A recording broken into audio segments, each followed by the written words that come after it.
Hello everyone and welcome to our channel. In this video, we will guide you through a step-by-step process on how to change your trading password on KuCoin. First, open the KuCoin application on your mobile device and log into your account. Now tap on the profile icon located in the top right corner of the screen to access your account settings. Next, tap on Security to view the security options for your account.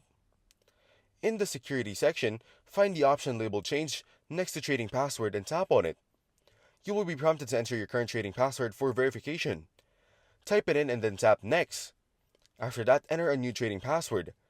Make sure to create a strong password that combines letters, numbers, and symbols for added security.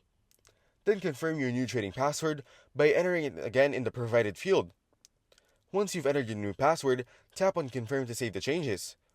Your trading password has now been successfully changed, enhancing the security of your trades on KuCoin. Thanks for watching. Don't forget to like and subscribe for more videos like this.